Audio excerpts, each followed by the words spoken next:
Qu'est-ce qui lui arrive à la 2? Il faut faire chauffer l'appareil ou...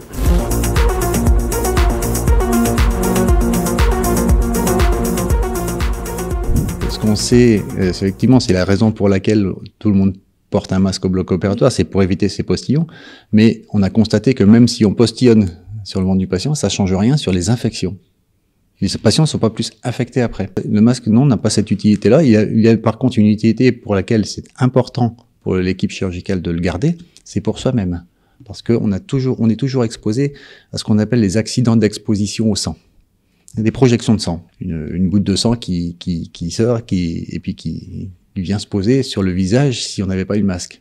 Donc si c'est sur la bouche, sur les fosses nasales, ça peut poser des problèmes. C'est aussi de la même façon que des chirurgiens portent des lunettes. Moi j'ai la chance d'en avoir adapté à ma vue, mais ceux qui n'en ont pas portent des lunettes à verre neutre pour se protéger les muqueuses oculaires des accidents d'exposition au sang.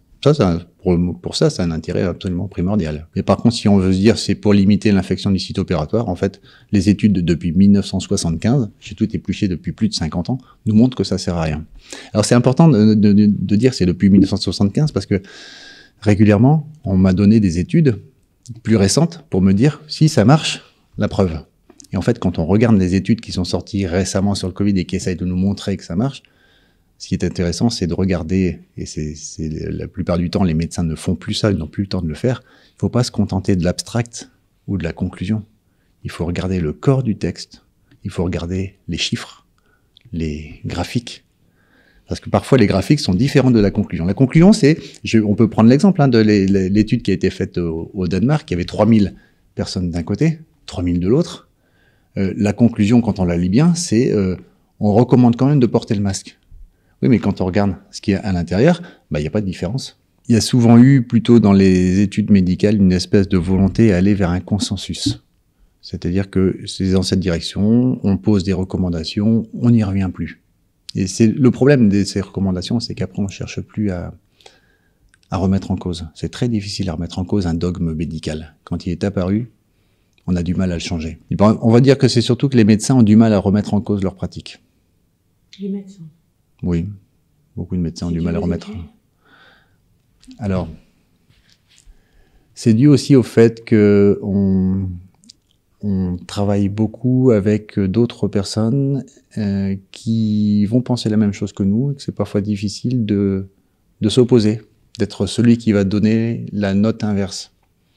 Parce que ça maintient aussi dans une espèce de groupe. C'est plus confortable que de se mettre en situation de déséquilibre. En général, quand une idée nouvelle apparaît en médecine, elle est d'abord moquée. On va se rappeler la cœlioscopie. Ça a été quand même difficile pour les chirurgiens qui l'ont mise en place. Et ils ont été conspués, notamment dans les congrès pour ce qui me concerne de l'Association française de chirurgie. Il y a eu des débats et ça a été assez rude. Et pourtant, ça a finalement été accepté. Et il a fallu un virage pas facile à négocier pour l'ensemble de la profession. Donc, suite à ces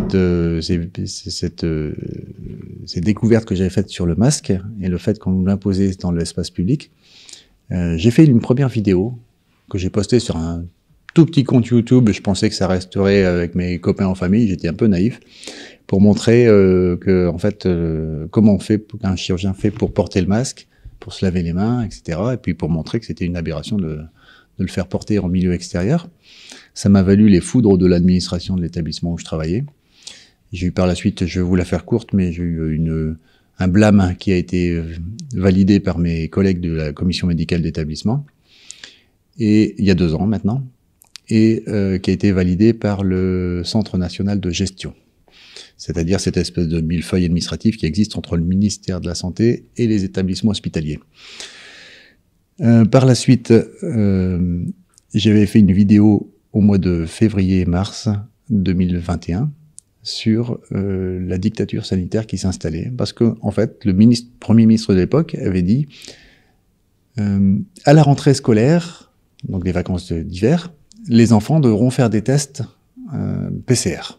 Alors j'imaginais déjà les profs et les directeurs d'établissement essayer de planter des cotons-tiges longs de 20 cm dans les naseaux de mes enfants.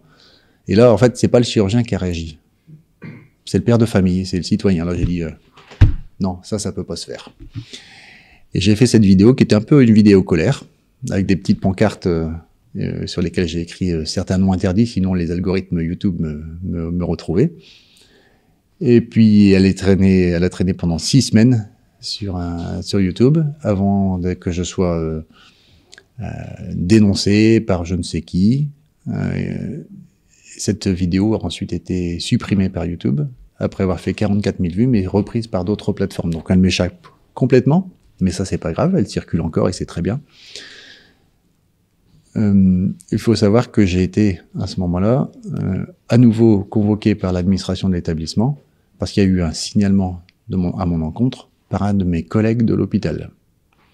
Un de mes collègues que je connais pas, on est à peu près 300 médecins, donc on peut pas connaître tout le monde, il y a des jeunes qui arrivent, mais c'est un médecin de l'hôpital qui m'a dénoncé, qui a fait un courrier au Conseil national de l'ordre des médecins, qui a fait descendre au Conseil départemental, d'où ma convocation au mois de juillet 2021 au Conseil départemental du Pas-de-Calais, où j'ai pu m'exprimer avec 2 médecins généralistes juste retraités, et qui avaient vécu la crise Covid de plein fouet également, hein. Et donc on a pu s'expliquer très fraternellement, très confraternellement. C'était un bel entretien. Mais par contre, il y a eu par la suite de cet entretien confraternel, c'est comme ça qu'on l'appelle, une plainte que le conseil départemental a déposée au conseil régional. Donc quand il y a une plainte, la procédure habituelle, c'est on convoque en chambre disciplinaire avec un juge, avec un jury composé de médecins du conseil régional. Donc avec avocat d'accusation, avocat de la défense, hein, ça c'est des choses que je découvre. Et si on revient là-dessus, donc cette audience a été réalisée le vendredi 2 décembre dernier à Lille. Le président du conseil départemental, donc les plaignants le président était là avec l'avocate du conseil départemental. Donc on a pu aborder les choses clairement par rapport à tout ce que j'ai dit. Je pense que Maître Joseph a bien étayé la situation en revenant sur cette crise qu'on traversait, sur le fait que en fait je m'étais pas exprimé sur les vaccins en général, je m'étais exprimé sur l'obligation vaccinale qui arrivait et sur le fait que cette obligation venait alors qu'on interdisait des traitements précoces.